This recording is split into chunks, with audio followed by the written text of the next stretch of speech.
Rebonjour mes amis. Il est en train de se dérouler à l'Assemblée nationale un débat hallucinant, monstrueux. Monstrueux, il n'y a pas d'autre mot. C'est-à-dire, c'est un débat sur la loi Avia. Vous savez, cette députée de couleur, il paraît qu'on n'a pas le droit de dire noir parce que c'est raciste. Je dirais, cette femme blanche, ce serait pas raciste, mais dire une députée noire, il paraît que c'est raciste. Donc elle n'est pas noire, non, non, non.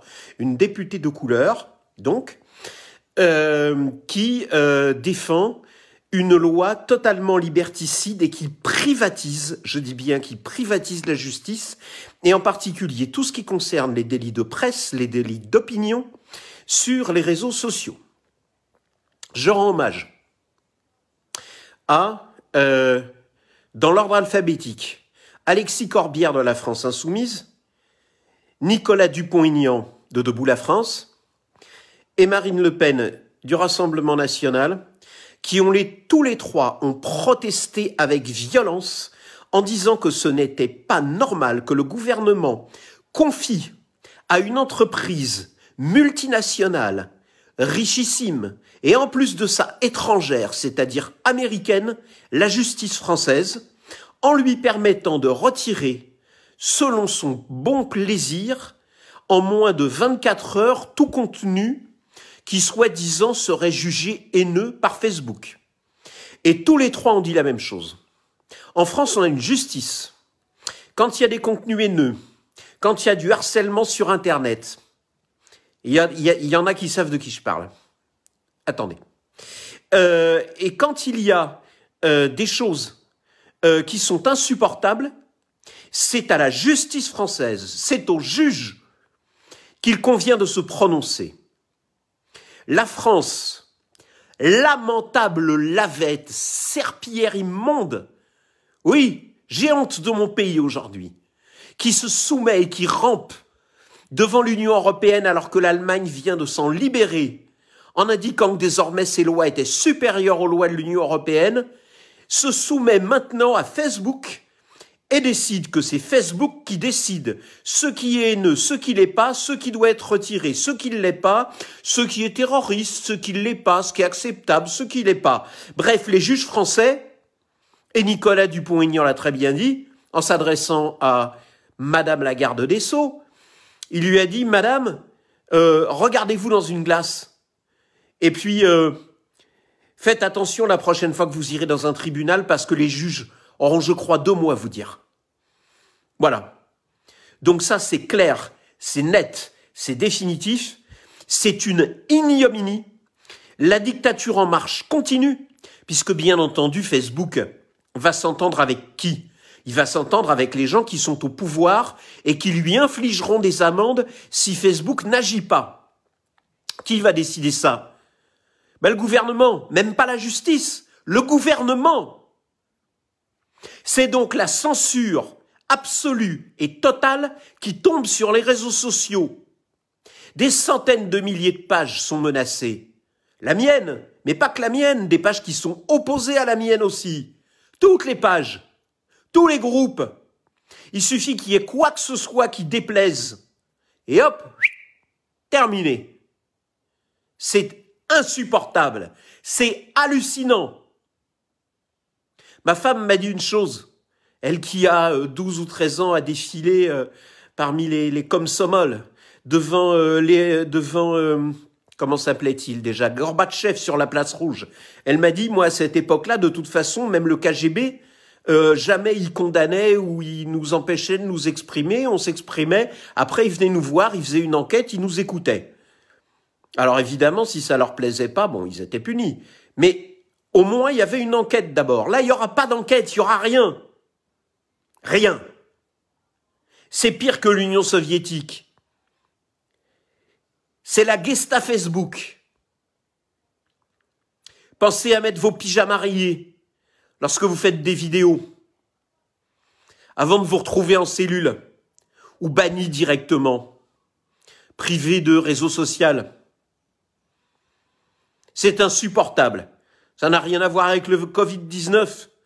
Mais justement, parce qu'on est en plein dans l'état d'urgence, et parce que les gens pensent au Covid-19 et qu'ils ne se révolteront pas parce qu'ils ont d'autres soucis, ils en profitent. C'est insupportable. Insupportable. Gloire et honneur aux députés qui s'y opposent. Il y a plusieurs groupes. Il y a la France Insoumise, il y a Debout la France, il y a le Rassemblement National, il y a un certain nombre de républicains qui ont gardé leur tripes, il y a un certain nombre de socialistes qui ont gardé leur tripes aussi. Voilà. Justice privatisée. Facebook et les GAFA. Facebook et les réseaux internationaux. Le pognon. Désormais décidera de ce qui est terroriste ou pas. Et je tiens à vous informer de cette chose qui s'est produite et qui a été diffusée hier. Le conseil de surveillance de Facebook vient de nommer parmi ses membres une femme qui fait partie de l'organisation reconnue terroriste dans de nombreux pays, des frères musulmans. Alors peu importe, ça pourrait être l'organisation terroriste de je ne sais pas quoi, des séparatistes du Burkinabé, s'il y en a, j'en sais rien, peu importe. Mais vous avez quelqu'un qui est reconnu comme proche, membre d'une organisation qui est reconnue comme terroriste dans la plupart des pays du monde, qui est nommé au conseil de surveillance de Facebook, et après c'est eux qui vont décider ce qui est un contenu licite ou illicite, haineux ou pas haineux, ou acceptable ou pas acceptable, violent ou pas violent. Mais dans quel pays on est? Vous vous rendez compte qu'on s'enfonce dans la dictature?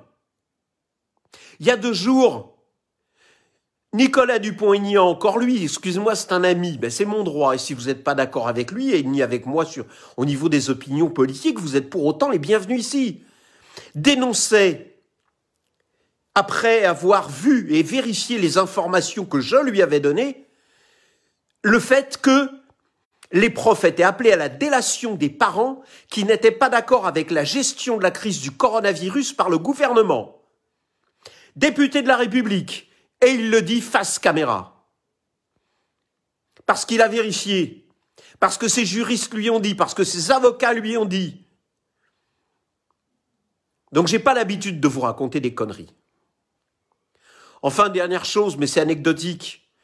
Vous avez Emmanuel Macron qui vient de désavouer son gouvernement. Vous savez que depuis 2 jours, il nous joue le sketch du « on va reconfiner, c'est terrible, on va reconfiner ». Et là, vous avez Macron qui vient de dire à la télévision en direct « oh, ça se passe bien, tout se passe bien, je donne la parole au Premier ministre ». Et poum, à ce moment-là, coupure d'image. Eh ben oui, il n'y a plus d'image, la conférence de presse est coupée. Pourquoi elle est coupée brusquement quand Macron a fini de parler et qu'il passe la parole au Premier ministre?